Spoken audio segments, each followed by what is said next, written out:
The Illuminate Arts and Faith Conference in Chattanooga, Tennessee wants to help you find your tribe.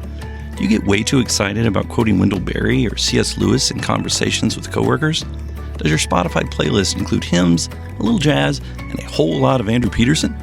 Join your tribe at Illuminate March 31 and April 1 for education and inspiration from speakers Russ Ramsey, Douglas McKelvey, John Hendricks, and others. Find a complete list of session topics and ticket information at southern.edu/illuminate.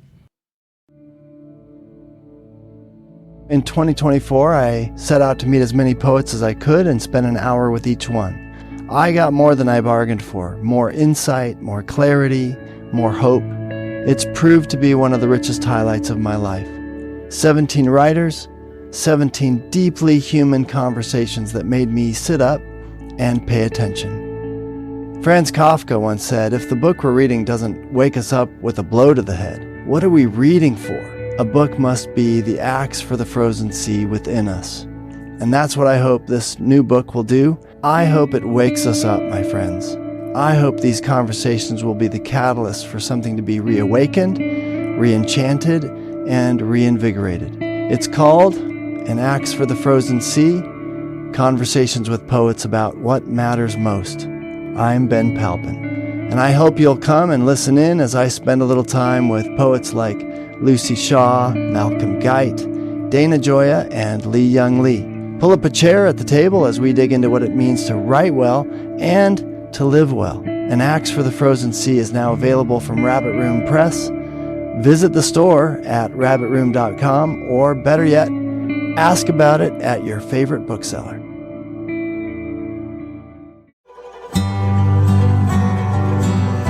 Welcome to the Habit Podcast, conversations with writers about writing. I'm Jonathan Rogers, your host.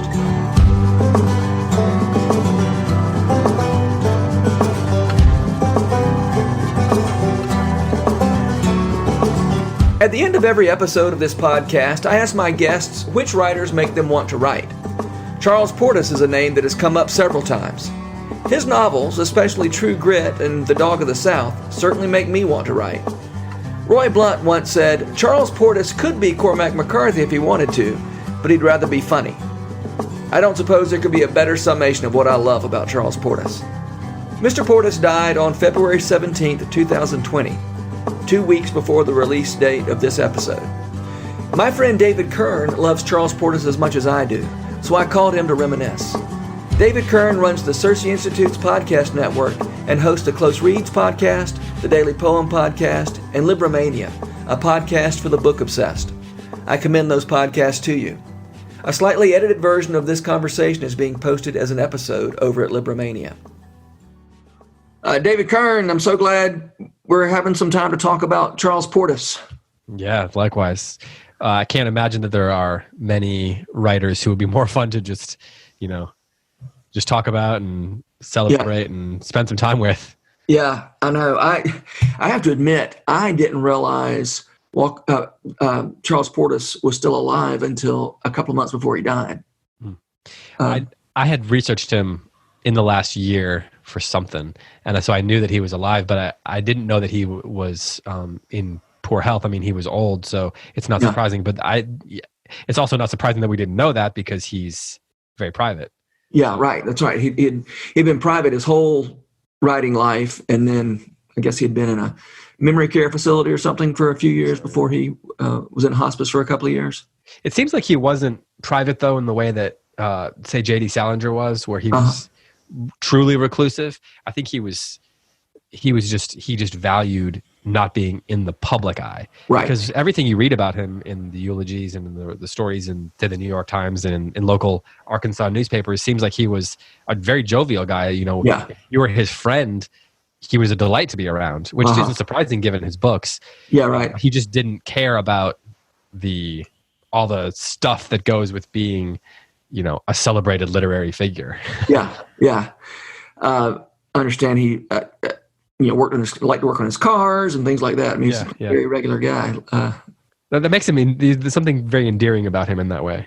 I think it comes across, that personality, that point of view comes across in his work too. Yeah. Yeah. And of course he had a career as a journalist in New York City that he just sort of threw overboard and moved back to Arkansas to write fiction, which I think is really interesting. It's kind of a Wendell Berry thing about him. Yeah. Yeah. So Charles Portis, of course, wrote True Grit. That's his best known novel. I guess he wrote 5 novels. Is that right? So he started with Norwood, then True Grit. Yeah.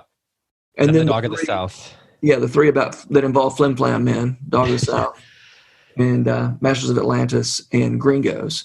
Yeah. And neither you nor I have read Gringos, so we need to do that. Yeah, no, that was in 1990, which I didn't realize. I thought that was actually earlier, but it was in the 90s. Huh. And then he didn't write anything for the last 30 years of his life. Well, no significant novels. Right. How did you get started reading Charles Portis? That's a great question. I think probably through seeing the original True Grit movie, and then discovering this is a book, and then going to read True Grit. Probably sometime in high school I read it for the first time. But I didn't read all of his other stuff until much later.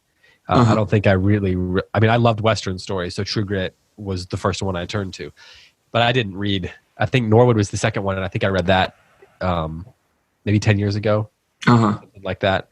And then I kind of dove into all of his, well, I guess not Gringos, but I've since reread True Grit multiple times. Yeah. And Dog of the South. I know, I love that book. And do you know the audiobook with Donna Tartt? Oh, yeah. They're so good. Yeah. Those great. His books make for great audiobooks. Yeah. The Dog of the South audiobook is fantastic. The one that's on Audible. I don't know if you've heard that one. I haven't. No. It's great. No. Whenever in my podcast, I always ask people who are the writers that make you want to write, and for me, the answer to that question is Charles Portis more than anybody. I mean, when I read that guy, I'm like, I want to go do this. Not that I feel like I can do it as well as he can do it, but it makes me want to try. Yeah. And matter of fact, so you said you've read his about 10 years ago when you started reading his stuff. That's about when I started reading it. My friend Andrew Peterson read Dog of the South, and he said as he read it, he thought that's the kind of thing that I would be into. And I think I'd already written the Charlotte. That's a compliment. Yeah, I know, isn't it? And so he gave me a copy of the Dog of the South, and I was like, "Good grief, where has this been all my life?" Because I knew the True Grit movie, but had not read the book, and but yeah, I think because Charles Portis is so interested in charlatans, and that's just one of my interests. One of my literary interests is charlatans and just flim-flam artists in general. And I love caper movies and all that kind of stuff. Oh yeah. Well, we could do a whole podcast just on great caper movies. Yeah. It's interesting that you suggest you talk about capers, because I was thinking while listening to The Dog of the South again, how in his books there's always this sort of road story going on at the core of it, whether it's in True Grit and they're off looking for, someone who killed Mattie Ross's father, or whatever it is. But at the same time, although in True Grit there are some gunfights and things like that, sort of not a lot actually happens in his books, except that it's people discovering new things from their point of view. So like in Dog of the South, kind of not a lot happens. He just kind of wanders from one place to another, and he's for people who don't know, he's trying to chase down his wife and her ex-husband who have run away in his car, and he ends up in Belize. He goes down through Mexico, and along the way he picks up and runs into all these strange characters. And it's just he kind of runs into one person after another, and he just sees the world through his point of view. So we feel like things are happening because we're experiencing some new thing or some new character through the point of view of this character, through the point of view of this person whose worldview, if you will, is so uniquely colored by Portis. And so it feels like things are happening even though almost nothing is happening. So it's got that caper vibe to it, but it's really not. They're not really capers, except that the characters are just sort of wandering around from one thing to the next. Yeah. I love what you're saying about the point of view and the voice. These characters' voices are so strong and they are. Well, here's a question: Do you see his narrators? There's something. What's the word? Portesian, whatever the adjective of Portis is about these narrators. And there's this interesting naivete on the one hand about how the world works. I mean, I guess Norwood that's third person, but it's third person close, a very close third person in Norwood. Yeah. And so these characters feel very much like Portis characters. Would you say they feel distinct from one another, or do they kind of run together for you? And we're going to count both the sort of main characters and these sort of ancillary characters who pop in. That's a great question. Well, I think when you read a Portis book, it feels like a Portis book. But I don't think that's the same thing as the characters feeling like Portis types, if that makes sense. Mm-hmm.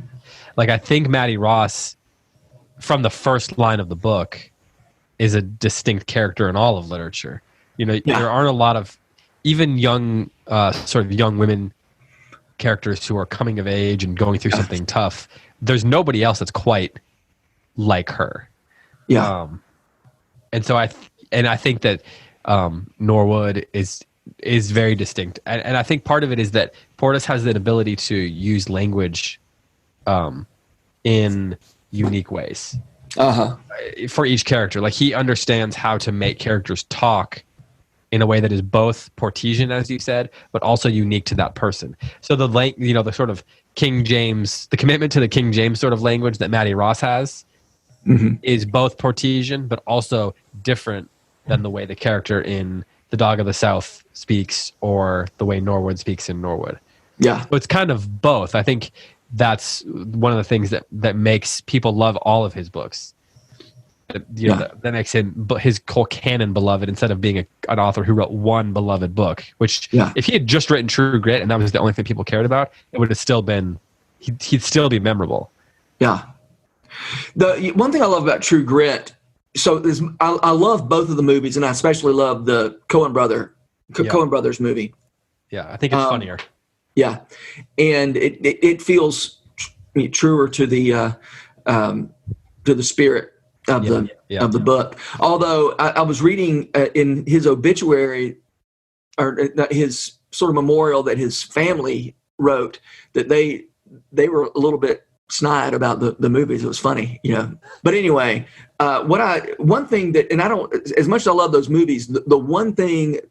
There was one thing about the book that the movies couldn't do, or certainly didn't do, and I don't think they really could have done. And that is, as you're reading the book, this voice, this 14-year-old girl talking the way she talks seems so almost otherworldly. As you said, this sort of King James, no contractions, way of talking that she has, very stilted. And I think what you miss in the movies is that this is being told by an old woman. And so when old Maddie Ross is telling what young Maddie Ross said, in the movie it's just young Maddie Ross talking like an old lady, and in the book it's an old lady remembering and narrating the story. And you're always conscious. At least I feel, I know I am, that this is an old lady telling the story, and I'm wanting to take everything with just a little grain of salt that you can't quite do in a movie where it's being told directly or portrayed directly. Yeah, in the book, he kind of makes you can kind of question whether she's remembering things correctly. Mm-hmm. Whether you can kind of doubt her whether she's gotten all the details right, or whether the legend of it has kind of grown in her own mind. She's probably told the story 40 times, 100 times before it became the version that's in the book. And so Portis kind of plays with that. But I don't know how you could possibly do that in a movie unless you actually tell it multiple times. Mm-hmm. And kind of play with the details and change things subtly from place to place. I mean, maybe that's why the Coen brothers went and then made an anthology of Western stories. Yeah, right. Yeah. Well, the this idea that the reader passing judgment on, having to decide how much of this is true and how much of this is not true. That's another big thing in Portis's canon. I've been reading back through the Masters of Atlantis, and that's third person too. I was talking about narrators, but I think everything is, except for True Grit, is third. No, Dog of the South is first. Dog of the South is first. Yeah. Right. Anyway, where was I going with that? Oh, the idea, especially in Masters of Atlantis, where we've got this very naive point of view. Well, now I can't remember his name. Mr. Jimerson. Yeah. Lamar. Yeah, Lamar Jimerson, who founds this secret order basically on a big mistake, and his naivete and his misunderstanding of what's going on around him is just so it's just so delightful, and the way it puts the reader in the position to pass judgment on these things that the narrator, or not the narrator, but they're being presented to us, where we know more about the situation than the main character does, is just one of my favorite things that happens in Portis. And in Norwood, he's this babe in the woods. He keeps getting suckered by people. Yeah, it seems like there's this sort of the question of like justice is sort of at the core of his stories, in the sense that characters are always going through things and feeling like they're victims of some, like the scheme of the universe or something. Yeah. And in some ways, like Maddie Ross was victim to a crime. Sure. And she feels like she wants to pursue that. And so it seems like in that first book, he has this big question of justice at work. And then in the subsequent works, like Dog of the South, like I said, the guy's wife, who he's not great to, runs away with her ex-husband in his car, and he chases her down because he gets the bill from the credit card company that shows all the places that he went. And so he feels like he has to go, solve this problem and, right the wrong that's been done to him. But really, the degree to which it's a real injustice that's been done to these characters is always a little bit in question. But they're so committed to the idea that an injustice has been done to them. Yeah. And I think that there's a lot of humor in that, and that Portis is writing in a very tongue-in-cheek way about the degree to which his characters actually are seeing the world as it really is. Yeah, right. Yeah, Norwood making a this trip to New York City to retrieve $70. Yeah. He's very committed to it. Of it to a flim-flam man, before it's over. How would you rate? So these four that are considered his best one, what order would you put them in terms of their quality?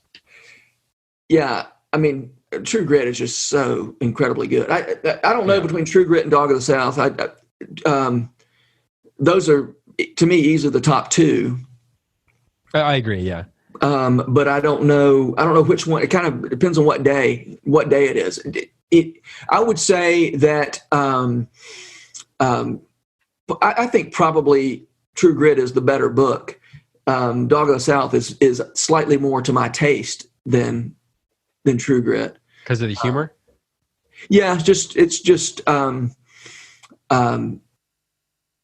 it's not that and True Grit is very much to my taste too. It's just that narrator, he's just so ridiculous, and the fact that he thinks he's Hernando de Soto because he's tracking the people's credit card bills, through Mexico, through Central America.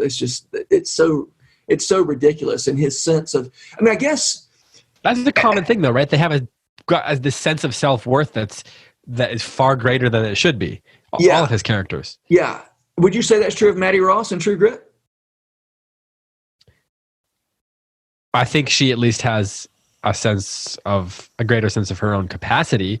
Yeah. She believes that she can do things that she's not capable of. Although I wonder if, I was comparing Syme in Dog of the South, who our character runs up against and winds up on the road with. Yeah. And I was thinking about him in comparison to well, I'm drawing a blank right now. True Grit. What's the guy's name? Which guy? Rooster Cogburn. Rooster Cogburn. I don't know. Like only one of the most important great literary characters ever. I just drew a blank on a podcast. But I was thinking about the way it might not seem obvious, but Syme and Cogburn are not. There's a lot of similarities between them. Like Syme's a little more ridiculous in terms of the things he says, and he's very committed to this one writer who's just writes self-help books for business people, and he acts like he says he makes Shakespeare look bad, not so many words that I can't use on this podcast, but Cogburn himself is kind of he's a little bit washed up as maybe he's capable, but he also thinks a little more highly of himself than he probably should, and he proves more heroic than Syme does, perhaps. Yeah. So I wonder, do you think that Portis, despite the humor in his later books, that there's a sort of, there's maybe a romanticism at the core of True Grit that has given way to a sort of cynicism in the other books, despite their humor? Like, is there a cynicism at the core of the humor that he has in his later books? That's an interesting question. And I feel like in True Grit, there is, while we've got characters that are a little skewed, they still are within the realm of we've got Maddie Ross, whose sense of justice is a little overdeveloped, but it's still an actual wrong that she's going to avenge. And Rooster Cogburn he's ridiculous, and yet, as you said, exceedingly capable in a way that I'm not sure any of the other ancillary characters are really capable in the way that Rooster Cogburn is. I guess that's why I wonder if there's like a cynicism, because it seems like in True Grit, he's at least participating in the tradition of Western stories with his own perspective, right? So he kind of tweaks it in the way that Charles Portis would, in a Portesian way. Yeah. But then it seems like in the other stories, there's really not as many. You mentioned kind of off air that there's that it kind of functions in the John Kennedy Toole realm, Confederacy of Dunces, and his other books are much more of a Confederacy of Dunces sort of tone to them, where the characters, are they anywhere near as capable and profound as they think they are? No, they're not really. So is that cynicism? Or is that just the way? Does he see the world that way, and then able to look at it and laugh? Portis. I guess we'd have to talk to him, to find it out for sure. But it seems like that. But maybe cynicism is the wrong word. Maybe that's. I guess I am resistant to the word cynicism, but maybe only because I don't like people I like being called cynical. You know what I'm saying? I mean, cynicism. You may be right. Well, maybe it's more cynical than True Grit is what I'm trying. Maybe that's the better way of saying it. I don't know. Yeah. It's almost like all those other books are a caricature of True Grit, almost a parody of True Grit. Although Norwood was actually before True Grit, but the idea of somebody. Oh, true, yeah. The idea of somebody leaving Arkansas to go find, to insist on just because they have an overdeveloped sense of justice. That's what happens in Norwood. He's not leaving Arkansas, but he's leaving a town that's very close to Arkansas, Ralph, Texas, which is just close to Texarkana. And then Dog of the South, right? It is this overdeveloped sense of justice, which in both. In Norwood, that's never that just feels, it does feel cynical. It feels like a fool's errand the whole time. In True Grit, I'm not True Grit. In Dog of the South, it feels like maybe by the time it's over, it kind of feels like maybe that trip was worth making. And I don't know, how do you feel about Norwood? Do you think that trip was worth making? I feel like the trip of reading the book is definitely worth making. You mean like, does he learn something, or does he accomplish what he set out to accomplish? What do you mean by worth making? I don't know. Norwood, when you get into that book, it's like too bad that guy didn't just keep his job and stay home. That's the way I feel. Right. Yeah. Whereas Dog of the South, we've got a man who it feels like he does learn and change. His perspective on his wife, for instance. That book in the end doesn't feel so terribly cynical to me. Yeah, that's fair. Yeah, that makes sense. I guess when I was talking about cynicism, I was thinking about the difference between the secondary characters, between what we get in Cogburn and True Grit, who, as we said, is capable, although kind of ridiculous. But then in these other stories, there's nobody that's quite as capable. Even the narrators, though, aren't really as capable as Matty Ross. Although, they are, what's his name in Dog of the South is good with cars. Yeah. So, let's talk about flim-flammery a little bit. Yeah, let's do it. Because I love stories about flim-flam men and that kind of thing. And so Charles Portis has got plenty of that. And one thing I love about a flim-flam story is that a flim-flammer or a charlatan, that person is a storyteller, is a purveyor of fiction. But that fiction always requires participation by the audience, right? So I'm typically right. A good flim-flam artist suggests ideas that then the audience has to fill in the blank. So often a good flim-flam artist isn't directly lying, or they don't. I mean, a lot of the falsehood that's generated is generated on the part of the audience, right? The audience who's greedy or fearful or whatever. As the flim-flammers make suggestions, the audience then fills in the blanks, and there's something about the fact that when the charlatan pretends some sort of mock humility, or I would never put myself forward. I would never want to take your money or whatever, and then the person says, "No, here, take my money." Right? That's how flim-flammery works. And I think there's some really interesting parallels there between, more respectable kinds of storytelling. Maybe the follow-up to The Charlatan's Boy should be called the Flim-Flammer. Yeah, maybe so. So, what character would you say is most representative of this, or which book do you think most captures this flim-flam idea that appeals to you in his work? Well, I mean, certainly in Masters of Atlantis, those Austin Popper is very much a flim-flammer. I mean, the whole story, is launched by a flim-flammer who convinces Lamar Jimerson that he's the representative of Atlantis, that he has this book, and then everything unspools from that misunderstanding. That is to say, Mr. Jimerson takes that story, and the not even the skeleton of a story that's provided by the man who's really just trying to get his hotel room paid for, or a few meals, and then he spins that into a whole, secret society. Yeah. So that's Nomen Society. Yeah. However you pronounce that. Yeah. And then there's the world's smallest perfect man in Norwood, who that phrase itself says everything. Isn't it? Yeah. The world's smallest perfect man is sort of Portis in a nutshell. Yeah. As if there's who's the world's largest perfect man?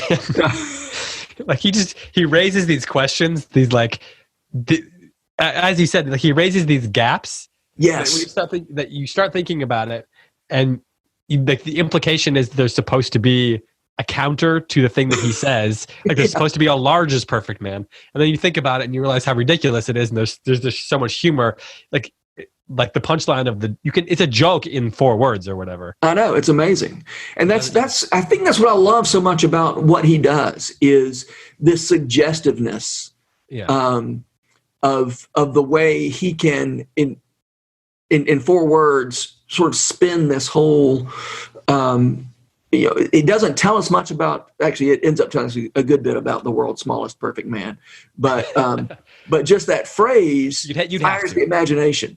Yeah, exactly. And it lets me do the work of, as a reader, it lets me do a lot of the work. And that is so important in making a story believable, is giving the reader something to do. So to provide the reader with some raw material, and by that I'm really talking about sensory input, that then their judgment can go to work on. And so, not telling them what to think so much as giving them opportunities to think to then use their own judgment. And that's what Portis is such a genius at. Well, this is one of the reasons what you're describing, I think, is one of the reasons why the first line of True Grit is so interesting. Yeah. Where Maddie Ross says, do you mind if I read the first sentence? Please do. She says, people do not give it credence that a 14-year-old girl could leave home and go off in the wintertime to avenge her father's blood, but it did not seem so strange then. Although I will say it did not happen every day. There's the sentence kind of goes on in a Maddie Ross sort of way, and then you think you get to the end. It did not seem so strange then. That's a good sentence, right? That's fine. It's humorous even up to that point. But then when he adds the clause, although I will say it did not happen every day, it changes the whole sense of humor of it. The trajectory of the book is completely different because of that clause, because it asks us as readers to do some work. It allows it fires our imaginations, because we begin to think not just about her, but about the whole world differently.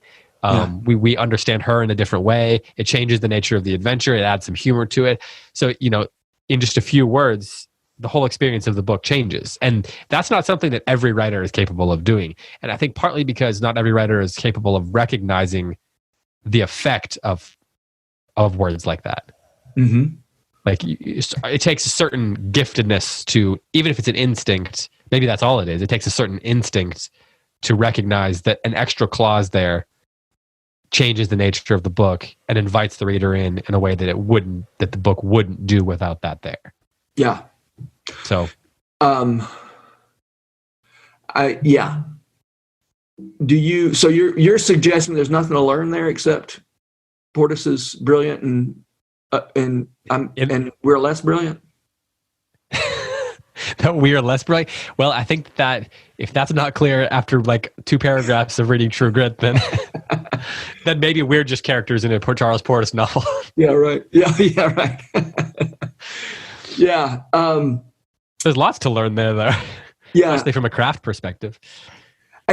So it's one thing I love. So building from that opening of True Grit, so there are a couple other things going on in that that opening sentence, including the idea that when it says people don't give it credence that a 14-year-old girl could go out and avenge her father's death, she's putting this almost impossible scenario out there. It's almost like the thesis statement of an essay, right? Yeah. I'm going to prove this thing that you don't agree with. And then she sets about and does it in the course of that book, which I think is so, and again, that is very Charles Portis, to create these wild situations and then somehow convince you that, oh, okay, I can see how maybe that could happen that way. Yeah, exactly. Well, it's like you said, the in Norwood, he goes off for $70, or even the concept of in the 70s tracking down your wife and her ex-husband in your car because you got a bill from the credit card company. Yeah. And I think the question always I don't know people who don't like Charles Portis. People either don't know him or they love him, it seems to me. And yet it's interesting to see which of his books people like less and like more. And I think the ones that I like less are the ones where I don't quite believe, like it gets a little too wild and I can't quite believe it. Do you feel the same way about Walker Percy? Yes. Because there's a couple books for me that are like that. Is it what's the one with the telescope? I don't know the difference between them because they all sound alike to me. The Last Gentleman and they all sound alike. Yeah. I think it might be Lancelot. But there's a couple of his books where they get a little extreme. Yeah. You said. Yeah. Scenarios to where it kind of takes me out of the story a little bit. Mm-hmm. So the reason I put Dog of the South and True Grit at the top of my list is those books feel to me like they expand my idea of how wild and crazy this world that we live in is. Mm. And then in a book like Masters of Atlantis, I sort of feel like, you've kind of like this is just a little beyond my threshold. This feels like you're spinning a hilarious tale of something that I just can't buy at all. And I love it. And so insofar as I am willing to suspend my disbelief, it's like, this is fun, but I'm not even suspending my disbelief very much for, like I said, in True Grit, that first sentence requires a suspension of disbelief. The idea that a 14-year-old girl can go out and avenge her father's death. But then the book demonstrates to me that, no, this feels like something that could happen in the world God made. And in Masters of Atlantis, it feels like by the time it's over, we're no longer in the world God made. We're in some crazy, crazy world. And I think that's where, and by the way, that threshold is different for different people in terms of what's too wild and wacky. So some people, I'm not one of the people who love, what's that? Douglas Adams, Hitchhiker's Guide to the Galaxy? Yeah. People love that book. For me, it's like, this just doesn't, that's just a little, that doesn't feel like it's telling me anything about the world I live in. Do you think it's good? Is there something like where it kind of toes the line of not being clear about what it wants to be genre-wise? It's not even that. It's, that's also something that's annoying, but the, but it really is, where does, for me, it's a matter of does this, stories about Florida expand my notions of what reality? I'm talking about news stories from Florida, right. Florida man things. Yeah. And so, Charles Portis at his best feels like really good Florida man stories. And Charles Portis at his not best, to me, in my judgment, is when he goes beyond. Things start happening that are too wacky even for the state of Florida. Too wacky even for the state of. Too wacky even for a Charles Portis story. Yeah, right. Do you think he backed himself into a corner, though, in a sense?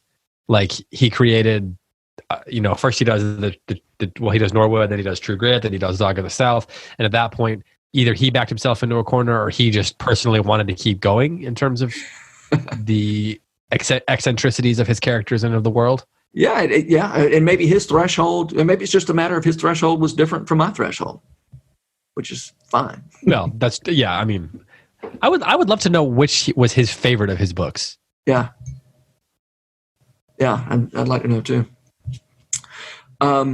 So you mentioned, we need to wrap it up here in a minute, but you mentioned Walker Percy, and I'm surprised at how long it took for Walker Percy to come up in this conversation, because, in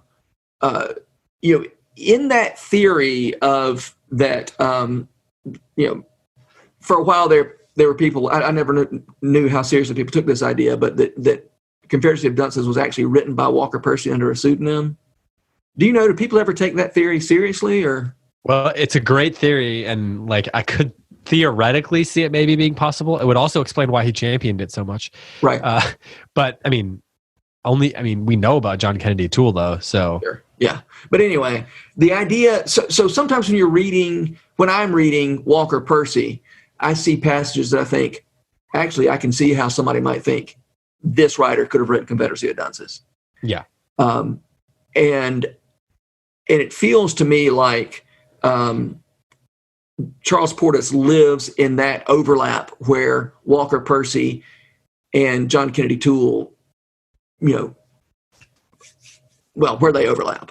There's a Venn diagram.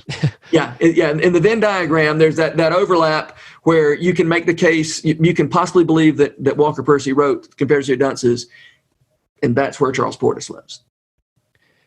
Is it a Southern thing, like a Southern sense of humor thing, you think? I don't know, because it's not like there are lots of Southern funny people who don't feel like, I mean, part of it is this idea. It is Southern, specifically that sort of that patrician Southern, well-educated, but still, just distinctly Southern, but also really well-educated. And then in the case of Confederacy of Dunces, our main character there is participating. He's participating in that tradition in a off-kilter way, right? He's certainly not patrician. He's not. Is he well? I mean, is he well educated, or is he just sort of this autodidact? I mean, he certainly was a graduate student. He made it that far. Anyway, I don't want to get into that. So I don't know if that's a question, but the floor is now open for discussion. Well, I do think the characters, the character in The Dog of the South, although less perhaps of a jerk directly than the character in Confederacy of Dunces, they're not unlike one another in terms of their sort of not really seeing the world for what it is. Yeah. And that's kind of what drives the action of the story, right? That they sort of see reality through a lens that is not true. Mm-hmm. And so that's where the humor comes from. That's where it sort of asks a lot of the reader, because you have to suspend your disbelief, but then also you have to decide whether this person is appealing, like whether he's worth rooting for. Yeah. I think if you don't like those books, then it's because you don't feel like the characters are worth rooting for. Yeah. So I think that I think that there's this famous blurb from Roy Blount Jr. I don't know if you've heard this. I think it's on the back of True Grit. He says something like, Charles Portis could have been Cormac McCarthy, but he wanted to be funny. Yeah. And in some ways, I think that's a more interesting comparison, or a more accurate comparison than the if you took the Venn diagram of Charles Portis's work, there'd be the part of it that's the Cormac McCarthy, and then there's the part of it that's the John Kennedy Toole, Walker Percy part of it. And I'd be curious to know which parts of those Venn diagrams go together. Is there any of the Cormac McCarthy part that is also the Walker Percy, John Kennedy Toole part? Yeah. But it just speaks to we can talk about Charles Portis in comparison to Walker Percy and John Kennedy Toole, and we can compare him to Cormac McCarthy, and we can compare him to, I see Flannery O'Connor sometimes. Like you wouldn't be surprised if Charles Portis was read an O'Connor story once a week, right? Right. And then in some ways you even see like Mark Twain, right?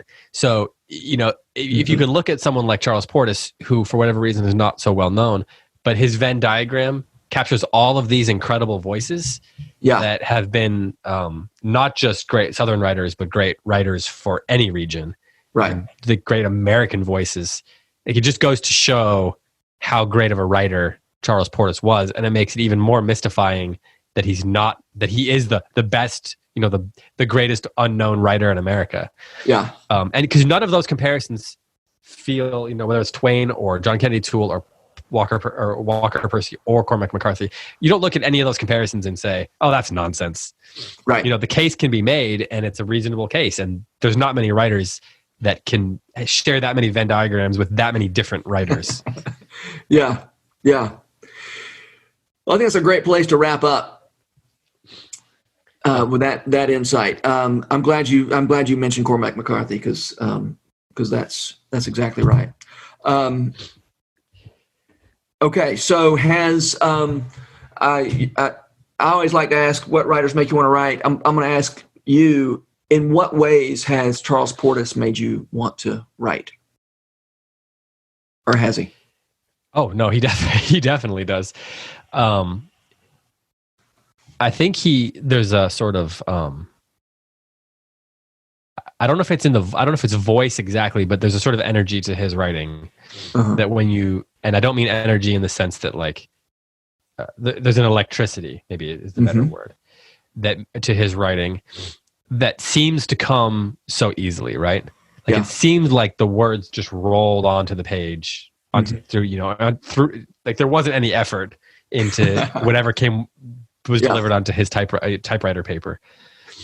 But that wasn't true because that's not the way writing works. And in some ways, that electricity or that energy is motivating because I read it and I want to figure out what is it that does that, because sometimes it's hard to put your finger on it. Is it he had such a pure sense of voice, or that he knew how to string sentences together, or was it that his imagination was able to see the world in such a unique way?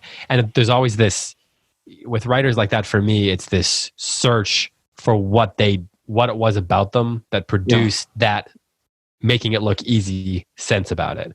Yeah. Because I know it wasn't easy, but he got to that place for because he had a certain set of skills, and there was a certain an instinct and a natural skill combined with hard work.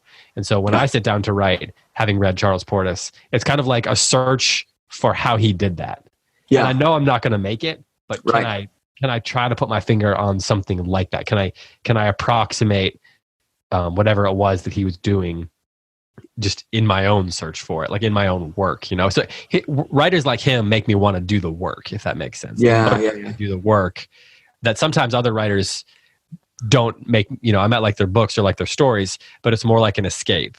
But writers like this, it's the escape, but it's also the motivation to put in the hours, to hit the keys and do, put some blood, sweat, and tears into it. Yeah, that's great. All right, man. Well, thanks for having me to do this. Yeah, and here's to Charles Portis. Cheers. Cheers. All right. Thank you. Talk soon. All right. Bye. The Rabbit Room has partnered with Lipscomb University to make this podcast possible. Lipscomb has graciously given us access to their recording studio in the Center for Entertainment and Arts building. We're so grateful for their sponsorship, their encouragement, and the good work they do in Nashville. Special shout out as well to Jess Ray for letting us use her song Too Good as part of this podcast. Visit jessraymusic.com to hear more of her beautiful songs. The Habit membership is a library of resources for writers by me, Jonathan Rogers. More importantly, The Habit is a hub of community where like-minded writers gather to discuss their work and give each other a little more courage. Find out more at thehabit.co. This podcast was produced by The Rabbit Room, where art nourishes community and community nourishes art. All our podcasts are made possible by the generous support of our members.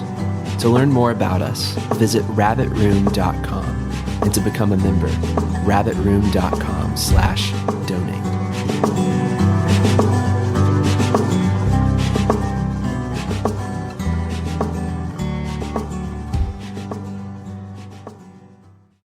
If you've enjoyed this podcast episode, consider joining the Rabbit Room membership.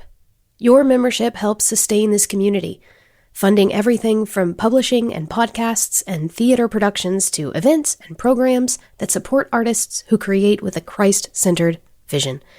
We'd love to have you on board. Learn more at rabbitroom.com/member.